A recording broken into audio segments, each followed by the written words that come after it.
Hi, hello ಎಲ್ರಿಗೂ ಪ್ರೀತಿಯ ನಮಸ್ಕಾರ. Welcome back to my YouTube channel coastal cast. ಮಳೆಗಾಲ ಸ್ಟಾರ್ಟ್ ಆಗ್ತಿದ್ದಾಗೇನೆ ನಮ್ಮನೆ ಸುಂದರಿಯರೆಲ್ಲ ಇನ್ನೂ ಚೆನ್ನಾಗಿ ಕಂಗೊಳಿಸ್ತಾ ಇದ್ದಾರೆ. ಸೊ ಕಲರ್ಫುಲ್ ಆಗಿ ಎಷ್ಟು ಬ್ಯೂಟಿಫುಲ್ ಆಗಿ ಕಾಣ್ತಾ ಇದೆ ನೋಡಿ. ಸೊ ಇದೊಂದೆರಡು ಥರದ್ದು ಈಗ ಹೂವಾಗಿದೆ. ಮಳೆಗಾಲಕ್ಕೆ ಆಗೋದು ಅನ್ಸುತ್ತೆ ಅದು. ಇನ್ನು ಸುಮಾರು ದಿನ ವೇಟ್ ಮಾಡಿ ಅಂತೂ ಮಳೆ ಫೈನಲಿ ಸಣ್ಣಕ್ಕೆ ಸ್ಟಾರ್ಟ್ ಆಯ್ತು. ಹಾಗಾಗಿ ನಮ್ಮನೇಲಿ ಗದ್ದೆ ಪ್ರತಿ ವರ್ಷ ಮಾಡೋದ್ರಿಂದ ನಾವು ಮಳೆಗೋಸ್ಕರ ವೇಟ್ ಮಾಡ್ತಾ ಇದ್ವಿ. ಸೊ ಗದ್ದೆ ನೆಟ್ಟಿನೂ ಸ್ಟಾರ್ಟ್ ಆಯ್ತು. ನೋಡಿ ನಮ್ ಕೆಲ್ಸ ಎಲ್ಲ ಹೇಗಿದೆ ಅಂತ ನೋಡೋಕೆ ನಮ್ ರಾಣಿನೂ ಎಂಟ್ರಿ ಕೊಟ್ಟಿದ್ದಾಳೆ ಗದ್ದೆಗೆ. ಗದ್ದೆ ನೆಟ್ಟಿಗೆ ಬಂದ ಕೆಲಸದವ್ರೆಲ್ರಿಗೂನು ಬೆಳಗ್ಗೆ ತಿಂಡಿ, ಚಾ ಹಾಗೇನೆ ಮಧ್ಯಾಹ್ನ ಊಟ ಎಲ್ಲ ಕೊಡ್ಬೇಕಾಗತ್ತೆ. ಒಂದು 5ರಿಂದ 6 ದಿನ ಆಗತ್ತೆ. ಸೊ ಎಲ್ಲಾನು ರೆಡಿ ಮಾಡ್ತಾ ಇದ್ದೀನಿ. ಇನ್ನು ಮಧ್ಯಾಹ್ನ ಊಟಕ್ಕೆ ಒಂದು 4, 5 ಜನ ಇರೋದ್ರಿಂದ ಎಲ್ಲ ಅಡುಗೆ ತಯಾರಿನ ಮಾಡ್ಕೊಳ್ತಾ ಇದ್ದೀನಿ. ನಾನೇನ್ ಮಾಡ್ತೀನಿ, ಈ ಕಾಯಿ ತುರಿ ನಮ್ಗೆ ಬೇಕಾಗತ್ತಲ್ವಾ, ಸಾಂಬಾರು, ತಂಬಳಿ ಅಂತೂ ಮಾಡೇ ಮಾಡ್ತೀವಿ. ಹಾಗಾಗಿ ಒಂದಿಷ್ಟು ಟೈಮ್ ಇದ್ದಾಗ ಈ ಥರ ತುರ್ದು ಬಾಕ್ಸಲ್ಲಿ ಹಾಕಿ ಫ್ರಿಡ್ಜಲ್ಲಿ ಇಟ್ಕೊಬಿಡ್ತೀನಿ. ಸೊ ದ್ಯಾಟ್ ನಮ್ಗೆ ಕೆಲಸ ಈಸಿ ಆಗತ್ತೆ, ಗಡ್ಬಿಡಿ ಆಗೋದಿಲ್ಲ. ಸಾಮಾನ್ಯವಾಗಿ ಹಳ್ಳಿ ಮನೆಗಳಲ್ಲಿ ಈ ಥರ ತೋಟ, ಗದ್ದೆ ಕೆಲಸ ಮಾಡ್ಸೋರೆಲ್ರಿಗೂನು ಗೊತ್ತಿರುತ್ತೆ. ಸೀಸನಲ್ ಆಕ್ಟಿವಿಟೀಸಲ್ಲಿ ಒಂದಿಷ್ಟು ಜನ ಕೆಲಸದವರೆಲ್ಲ ಬರ್ತಾರೆ. ಅವರಿಗೆ ಊಟ ತಿಂಡಿನೆಲ್ಲ ಮಾಡ್ಕೊಡ್ಬೇಕಾಗತ್ತೆ. ನಮ್ಮನೇಲೂ ಅಷ್ಟೇನೆ ಪ್ರತಿ ವರ್ಷನೂ ನಾವು ಗದ್ದೆ ಕೆಲಸ ಮಾಡಿಸೋದ್ರಿಂದ ಗದ್ದೆ ನೆಟ್ಟಿ, ಗದ್ದೆ ಕೊಯ್ಲು, ಹಾಗೇನೇ ತೋಟದ ಕೆಲಸ, ಅಡಿಕೆ ಕೊಯ್ಲು ಇದರಲ್ಲೆಲ್ಲ ಒಂದು ಸ್ವಲ್ಪ ಕೆಲಸದವ್ರನ್ನೆಲ್ಲ ತಗೊಳ್ಳೇಬೇಕು. ಹಾಗಾಗಿ ಒಂದು ಸ್ವಲ್ಪ ಕೆಲಸ ಆಗತ್ತೆ ಮನೆ ಹೆಂಗಸ್ರಿಗೂನು. ಈಗಂತೂ ಈ ತೋಟದ ಕೆಲ್ಸಕ್ಕೆಲ್ಲ ಕೆಲ್ಸದವ್ರು ಸಿಗೋದು ಕೂಡ ಕಡಿಮೆ ಆಗ್ಬಿಟ್ಟಿದೆ. ಯಾಕೆಂದ್ರೆ ಬೇರೆ ಬೇರೆ ಎಲ್ಲ ಕೆಲ್ಸಕ್ಕೆ ಹೋಗೋದ್ರಿಂದ ಈ ತರ ಗದ್ದೆ ಅಥವಾ ತೋಟದ ಕೆಲ್ಸಕ್ಕೆ ಬರೋರು ತುಂಬಾ ಕಡಿಮೆ. ಇನ್ನು ನಮ್ಮ ಜನರೇಷನ್ ಅವ್ರಂತೂ ಯಾರೂ ಬರೋದಿಲ್ಲ. ಈ ಸ್ವಲ್ಪ ಹಳೆಯವರೆಲ್ಲ ಇರ್ತಾರಲ್ವಾ, ಅವ್ರು ಮಾತ್ರ ಸ್ವಲ್ಪ ಸಿಗ್ತಾರೆ ಅಷ್ಟೇನೆ. ನಾವು ಹಾಗೆ ಬಿಡ್ಲಿಕ್ಕೂ ಕೂಡ ಆಗೋದಿಲ್ಲ. ಯಾಕೆಂದ್ರೆ ನಮ್ಗೆ ಪ್ಯೂರ್ ಆರ್ಗ್ಯಾನಿಕ್ ರೈಸ್ ಸಿಗತ್ತೆ. ಹಾಗಾಗಿ ಗದ್ದೆನೂ ಖಾಲಿ ಬಿಟ್ರೆ ಅದು ಆಮೇಲೆ ಬೆಳೆನೂ ಚೆನ್ನಾಗ್ ಬರಲ್ಲ. ಹಾಗೇನೆ 1, 2 ವರ್ಷ ಬಿಟ್ಬಿಟ್ರೆ. ಹಾಗಾಗಿ ಪ್ರತಿ ವರ್ಷ ನಾವು ಮಾಡ್ಲೇಬೇಕಾಗತ್ತೆ. ಅಂದ್ರೆ ಒಣ ಹುಲ್ಲು ಸಿಗತ್ತಲ್ವಾ? ಸೊ ಈಗ ಅಕ್ಕಿ, ಆ ಹುಲ್ಲಿನ ರೇಟು ಎಲ್ಲ ಸಿಕ್ಕಾಪಟ್ಟೆ ಆಗಿದೆ. ಸೊ ಅದು ಸ್ವಲ್ಪ ಕಷ್ಟ ಆದ್ರೂನು ಮನೇಲೇ ಈ ತರ ಬೆಳ್ಕೊಳ್ಳೋದ್ರಿಂದ ನಮಗೂ ಸ್ವಲ್ಪ ಎಲ್ಲ ಅನುಕೂಲ ಆಗತ್ತೆ. ಮತ್ತೆ ಪ್ಯೂರ್ ಆರ್ಗ್ಯಾನಿಕ್ ರೈಸ್ ಕೂಡ ಸಿಗತ್ತೆ. ನನಗೇನಂದ್ರೆ ಯಾರಾದರೂ ಮನೆಗೆ ಗೆಸ್ಟ್ ಬರ್ತಾರೆ ಅಥವಾ ಈ ಥರ ಕೆಲಸದವರೆಲ್ಲ ಊಟಕ್ಕಿರ್ತಾರೆ ಅಂದಾಗ ಅಡುಗೆ ಮುಂಚೆ ಮುಗಿಸ್ಬಿಡ್ತೀನಿ. ಒಂದು 10-11 ಗಂಟೆ ಒಳಗಂತೂ ಈ ಸಾಂಬಾರು, ತಂಬಳಿ ಇದನ್ನೆಲ್ಲ ರೆಡಿ ಮಾಡಿ ಇಟ್ಕೊಬಿಡ್ತೀನಿ. ಏನೋ ಗೊತ್ತಿಲ್ಲ ಅಂದರೆ ಸ್ವಲ್ಪ ಆರಾಮಾಗಿ ರಿಲ್ಯಾಕ್ಸ್ ಆಗುತ್ತೆ ಎಲ್ಲ ಮುಗಿಸ್ಕೊಂಡು ಇದ್ದೀನಿ ಅಂತ. ಇಲ್ಲಾಂದರೆ ಆಮೇಲೆ ಲೇಟ್ ಆದರೆ ಅಯ್ಯೋ ಮುಗ್ದಿಲ್ಲ ಎಲ್ಲ ಮಾಡಬೇಕು ಆ ಥರ ಆಗ್ತಾ ಇರುತ್ತೆ. ಯೂಶ್ವಲಿ ನಾನು ಮನೇಲಾದರೂ ನಮಗಷ್ಟೇ ಅಡುಗೆ ಮಾಡೋದಿದ್ರೂ ಅಷ್ಟೇ, ನಾನು ಆಲ್ಮೋಸ್ಟ್ 12 ಗಂಟೆ ಒಳಗಡೆ ಎಲ್ಲ ಮುಗಿಸ್ಬಿಡ್ತೀನಿ. ಅನ್ನ ಒಂದು ಮಾಡೋದಿರುತ್ತೆ ಅಷ್ಟೇ. ಸೊ ಇವತ್ತು ಒಂದು 5 ಜನ ಬಂದಿದ್ದಾರೆ. ಹಾಗಾಗಿ ಅನ್ನ ನನಗೆ ಅಷ್ಟೊಂದು ರೂಢಿ ಇಲ್ಲ. ಆ್ಯಕ್ಚುಲಿ ಅತ್ತೆನೂ ಒಂದು ಸ್ವಲ್ಪ ಅರ್ಜೆಂಟ್ ಇದೆ ಅಂತ ಬೆಂಗಳೂರು ಹೋಗಿದ್ದಾರೆ. ಸೊ ಹಾಗಾಗಿ ಅನ್ನ ಹಿಂದ್ಗಡೆ ಒಲೆಯಲ್ಲಿ ಅವರೇ ಮಾಡ್ಕೊಳ್ತಿದ್ದಾರೆ. ಸಾಂಬಾರು ಮತ್ತು ತಂಬಳಿನ ಮಾಡ್ಕೊಡ್ತೀನಿ. ಸಾಂಬಾರು ಆಲ್ಮೋಸ್ಟ್ ರೆಡಿ ಆಯಿತು.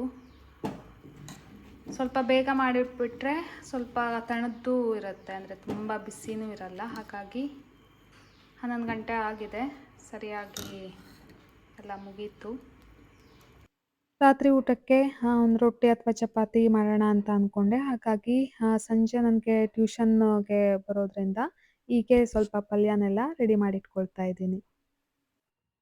ಒಂದು 2-3 ದಿನದ ಮುಂಚೆ, ಅಂದರೆ ನಾವು ಗದ್ದೆ ನೆಟ್ಟಿ ಸ್ಟಾರ್ಟ್ ಮಾಡಿದ ದಿನ ಈ ಥರ ಇತ್ತು ಬಿಸಿಲು.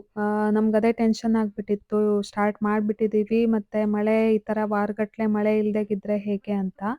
ಸೊ ನೋಡ್ತಾ ಇರ್ಬೋದು ನೀವು, ಅಲ್ಲಿ ನಾವು ಪೈಪಲ್ಲಿ ಮತ್ತು ನೀರನ್ನು ಹಾಕ್ತಾ ಇದ್ದೀವಿ. ಅಂದರೆ ನೀರನ್ನು ತುಂಬಿಸ್ಬೇಕಲ್ವಾ, ಗದ್ದೆಯಲ್ಲಿ ನೀರಿಲ್ಲ ಅಂದರೆ ನೆಟ್ಟಿ ಮಾಡೋಕ್ಕಾಗೋದಿಲ್ಲ. ಸೊ ಈ ಥರ ಇದು ಅಗೆ ಶಶಿ ಅಂತ ಹೇಳ್ತೀವಲ್ಲ, ಬೀಜ ಹಾಕಿ ಈ ಥರ ಬೆಳ್ಕೊಂಡಿರುತ್ತೆ. ಸೊ ಅದನ್ನೆಲ್ಲ ಈ ಥರ ಕಟ್ಟಿ ಇಟ್ಕೊಂಡ್ರೆ ಅವರಿಗೆ 1-2 ಕಟ್ಟನ್ನು ತಗೊಂಡು ಹೋಗಿ ಎಲ್ಲ ಗದ್ದೆಲೂ ನೆಟ್ಟಿ ಮಾಡ್ತಾರೆ. ನೋಡಿ ಎಷ್ಟೆಲ್ಲ ನೀರು ಕಡಿಮೆ ಆಗಿಬಿಟ್ಟಿದೆ ಅಂತ. ಭಾರತಿ ಒಂದು ಪೋಸ್ ಕೊಡು.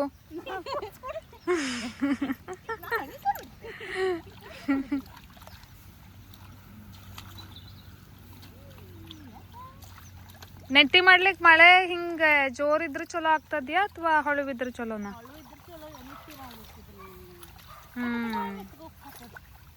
ಅದು ನೀರು ತುಂಬ್ಕೊಂಡಿದ್ರೆ ಚಲೋ ಅಲ್ಲ ಗದ್ದೆಲಿ.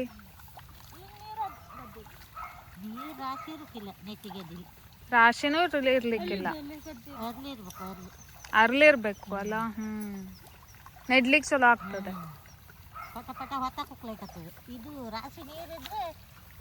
ತೇಲ್ ಹೋಗ್ತದೆ.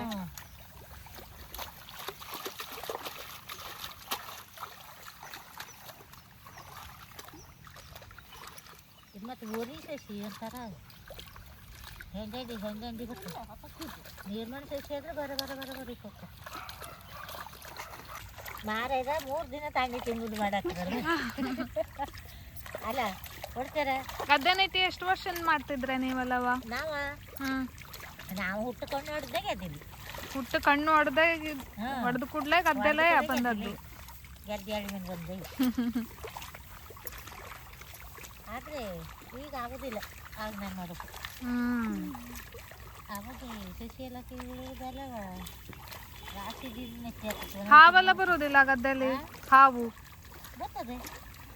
ಹೆದರಿಕೆ ಆಗೋದಿಲ್ಲ? ಬಂದಿತ್ತಲ್ಲ ಇಲ್ಲಿ ಬಂದಿತ್ತ? ಇಲ್ಲಿ ಕೊಯ್ಲು ಬಂದಿತ್ತು. ಕ್ಯಾರೆ ಮಾತಾಡ್ದು ಬರ್ತದೆ. ಹಾವಿಗೆಲ್ಲ ಹೆದರುದಿಲ್ಲ ಅಲ್ಲ? ದೊಡ್ಡ ಹಾವುಗಂದ್ರೆ ಎದುರುದು, ಬಾಕಿ ಎಲ್ಲ ಎದುರುದಿಲ್ಲ. ದೊಡ್ಡ ಹಾವುಗಂದ್ರೆ ಅದಕ್ಕೆ ಏನಾದ್ರು ಪೆಟ್ಟು ಮಾಡಿದ್ರೆ ಇಲ್ಲೆಲ್ಲ ಹೋಗಿತ್ತು ಸಾಕು. ಅದ್ರ ಬಗ್ಗೆ ಎದುರುದು.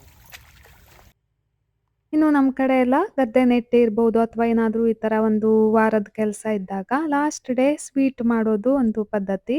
ಪಾಯಸ ಮಾಡಿದ್ದೀನಿ. ಹಾಗೇನೆ ಮನೇಲಿ ಮಾಡಿದ್ದು ಹಲಸಿನಕಾಯಿ ಹಪ್ಪಳ ಒಂದಿಷ್ಟು ಕರ್ದಿಟ್ಟಿದ್ದೆ.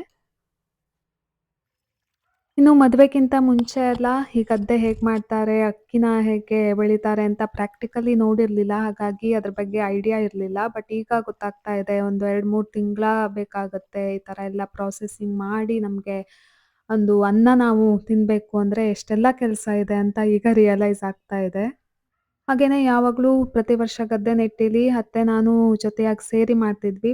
ಫಸ್ಟ್ ಟೈಮ್ ನಾನು ಒಬ್ಬಳೇ ಒಂದು 5-6 ದಿನ ಎಲ್ಲ ಅಡುಗೆ ಮಾಡಿ ಎಲ್ಲ ಮ್ಯಾನೇಜ್ ಮಾಡಿದ್ರಿಂದ ನನಗೂ ನನ್ನ ಮೇಲಿರೋ ಕಾನ್ಫಿಡೆನ್ಸ್ ಸ್ವಲ್ಪ ಜಾಸ್ತಿ ಆಯಿತು. ಯಾಕೆಂದರೆ ಇಂತಹ ಸಿಚುವೇಶನ್ಸ್ ಬಂದಾಗ ಮಾತ್ರ ನಮಗೆ ನಮ್ಮ ಸಾಮರ್ಥ್ಯದ ಒಂದು ಅರಿವಾಗೋದು. ಸೊ ಎಲ್ಲ ನೀಟಾಗಿ ಮ್ಯಾನೇಜ್ ಮಾಡಿಕೊಂಡೆ ಅನ್ನೋಂತಹ ಸ್ವಲ್ಪ ಖುಷಿ ಕೂಡ ಆಯಿತು. ಸೊ ಇನ್ನು ಮದುವೆ ಆದ ಸ್ಟಾರ್ಟಿಂಗಲ್ಲೆಲ್ಲ ಸುಮಾರು ಜನ ನನಗೆ ಒಂದು ಕ್ವಶನ್ ಕೇಳಿದ್ದಿದೆ, ನನ್ನ ಫ್ರೆಂಡ್ಸ್ ಆಮೇಲೆ ರಿಲೇಟಿವ್ಸ್ ಎಲ್ಲ. ಈಗಿಂದನೇ ಯಾಕೆ ನೀವು ಊರಲ್ಲೇ ಸೆಟ್ಲ್ ಆಗ್ತಾ ಇದ್ದೀರಾ, ಯಾಕೆಂದರೆ ಇಬ್ಬರಿಗೂ ಎಜುಕೇಷನ್ ಇದೆ, ಹೊರಗಡೆ ಇರ್ಬೋದಲ್ಲ ಅಂತೆಲ್ಲ. ಸೊ ನಾನು ವೆಂಕಿ ಮದುವೆಗಿಂತ ಮುಂಚೆನೇ ಒಂದು ಮಾತಾಡ್ಕೊಂಡ ಹಾಗೆ ಏನಂದರೆ ಅವರಿಗೂ ಇಲ್ಲಿ ಒಂದು ಜಾಬ್ ಅಪಾರ್ಚುನಿಟಿ ಬಂದಿತ್ತು. ಆ್ಯಂಡ್ ಇಲ್ಲಿ ನಮ್ಮದು ತೋಟ ಬಿಸ್ನೆಸ್ ಎಲ್ಲ ಇಲ್ಲೇ ಇರೋದ್ರಿಂದ ಸೊ ಅವರು ಕೂಡ ಒಂದು ಡೈಲೆಮಾದಲ್ಲಿದ್ದರು. ಏನು ಮಾಡೋದು, ಒಂದು 10-15 ವರ್ಷ ಹೊರಗಡೆ ಇರೋದಾ ಅಥವಾ ಊರಲ್ಲೇ ಬಂದುಬಿಡೋದಾ ಅಂತ. ಸೊ ಆಗ ಮಾತಾಡ್ಕೊಂಡಿದ್ದೇನೆಂದರೆ ಹೇಗಿದ್ರೂ ನಾವು ಒಂದು ಮ್ಯಾಕ್ಸಿಮಮ್ 10 ವರ್ಷ 15 ವರ್ಷ ಅಷ್ಟೇ ಹೊರಗಡೆ ಇರೋದು, ಆಮೇಲಂತೂ ಊರಿಗೆ ಬರಲೇಬೇಕಿತ್ತು. ಸೊ ನಮಗೂ ಅಷ್ಟೊಂದು ಅಂದರೆ ಅಲ್ಲೇ ಸಿಟಿಲೇ ಸೆಟ್ಲ್ ಆಗೋಕ್ಕಂತೂ ಇಷ್ಟ ಇರಲಿಲ್ಲ. ಯಾಕೆಂದರೆ ನಮ್ಮ ಪೇರೆಂಟ್ಸ್ ನಮಗೋಸ್ಕರ ಊರಲ್ಲಿ ಇಷ್ಟೊಂದು ಮಾಡಿದಾಗ ಸೊ ನಾವು ಅಲ್ಲಿ ಯಾಕೆ ಅಷ್ಟೊಂದು ಅಂದರೆ ಯಾಂತ್ರಿಕ ಜೀವನ ಅಷ್ಟೊಂದು ವರ್ಷ ಎಲ್ಲ ಬೇಡ ಅಂತಲೇ ಇತ್ತು. ಆ್ಯಂಡ್ ಲಕ್ಕಿಲಿ ವೆಂಕಿಗೆ ಊರಲ್ಲೇ ಜಾಬ್ ಕೂಡ ಕನ್ಫರ್ಮ್ ಆಯಿತು ಆ ಟೈಮಿಗೆ. ಹಾಗಾಗಿ ಏನು ಅಂದ್ಕೊಂಡ್ವಿ, ಆಮೇಲೆ ಒಂದು ಸ್ವಲ್ಪ ವರ್ಷ ಬಿಟ್ಟು ಬಂದು ಇಲ್ಲಿ ಎಲ್ಲ ಅಡ್ಜಸ್ಟ್ ಆಗಿ ಸೆಟ್ ಆಗೋದಕ್ಕಿಂತ ಇಲ್ಲೇ ಸ್ಟಾರ್ಟಿಂಗ್ ನಮ್ಮ ಹೊಸ ಲೈಫನ್ನು ಇಲ್ಲೇ ಸ್ಟಾರ್ಟ್ ಮಾಡಿಬಿಡೋಣ ಅಂತ ಅಂದ್ಕೊಂಡ್ವಿ. ಆ್ಯಂಡ್ ನಮಗೆ ಸಿಟಿ ಲೈಫು ಗೊತ್ತಿದೆ, ಯಾಕೆಂದರೆ ನಮ್ಮದು ಇಬ್ಬರದು ಎಜುಕೇಷನ್ ಆಗಿದ್ದರಿಂದ ಸಿಟಿ ಲೈಫ್ ಕೂಡ ನಾವು ನೋಡಿದ್ದೀವಿ. ಸ್ಟಾರ್ಟಿಂಗಲ್ಲಿ ಖಂಡಿತ ನನಗೆ ಒಂದು ಸುಮಾರು ಸಲ ನಾನು ರಿಗ್ರೆಟ್ ಮಾಡಿದ್ದಿದೆ. ಅಂದರೆ ಹೊರಗಡೆ ಇದ್ದಿದ್ರೆ ಜಾಬ್ ಅಪಾರ್ಚುನಿಟೀಸ್ ಎಲ್ಲ ಚೆನ್ನಾಗಿ ಸಿಗ್ತಿತ್ತು ಅಂತೆಲ್ಲ. ಏನು ಮಾಡೋಕ್ಕೂ ಆಗಲ್ಲ. ಕೆಲವೊಂದು ಸ್ಯಾಕ್ರಿಫೈಸಸ್ ನಾವು ಲೈಫಲ್ಲಿ ಮಾಡಲೇಬೇಕಾಗತ್ತೆ. ಆಮೇಲೆ ನನಗೂ ಆಗ್ತಾ ಹೋಯಿತು ಆ್ಯಂಡ್ ಅಡ್ಜಸ್ಟ್ ಆಗ್ತಾ ಹೋಯಿತು ಇದೇ ಲೈಫ್. ಯಾಕೆಂದರೆ ತೋಟ ಇರುತ್ತೆ, ಕೆಲ್ಸಕ್ಕೆ ಬರ್ತಾರೆ, ಅವರಿಗೆಲ್ಲ ಅಡುಗೆ ಇದು ಎಲ್ಲ ಮಾಡಬೇಕು. ಹಳ್ಳಿ ಲೈಫ್ ಅಂದ ಕೂಡಲೇ ಆ ಥರ ಇದ್ದೇ ಇರುತ್ತೆ ಆಬ್ವಿಯಸ್ಲಿ. ಈಗ ಆ ಥರ ಏನು ಅನ್ಸಲ್ಲ. ಯಾಕೆಂದರೆ ಮುಂಚೆ ಎಲ್ಲ ಅಷ್ಟೊಂದು ಫೆಸಿಲಿಟಿ ಇರ್ತಾ ಇರಲಿಲ್ಲ. ಬಟ್ ಈಗೆಲ್ಲ ಏನಾಗಿದೆ, ಹಳ್ಳಿಲೂ ಬೇಕಷ್ಟು ಎಲ್ಲ ಫೆಸಿಲಿಟಿ ಬಂದಿದೆ. ಆನ್ಲೈನ್ ಶಾಪಿಂಗ್ಸ್ ಇರ್ಬೋದು, ಡೋರ್ ಸ್ಟೆಪ್ ಡೆಲಿವರಿ ಇದೆ. ಆಮೇಲೆ ಈ ಸೂಪರ್ ಮಾರ್ಕೆಟ್ಸ್ ಇದೆಲ್ಲ ಒಂದು 4 ಕಿಲೋಮೀಟ್ರ್ ಹೋದರೆ ಸಿಗತ್ತೆ. ಹಾಗಾಗಿ ಎಲ್ಲ ಫೆಸಿಲಿಟಿ ಇಲ್ಲಿ ಸಿಗ್ತಾ ಇರೋದ್ರಿಂದ ನಮಗೂ ಆ ಥರ ಏನೂ ಡಿಫ್ರೆನ್ಸ್ ಅನ್ಸಲ್ಲ. ಸೊ ಬೇಕಾದಾಗ ಬೋರ್ ಆದಾಗ ನಾವು ಇಯರ್ಲಿ ಎಲ್ಲಾದರೂ ಹೋಗಿ ಬರ್ತೀವಿ.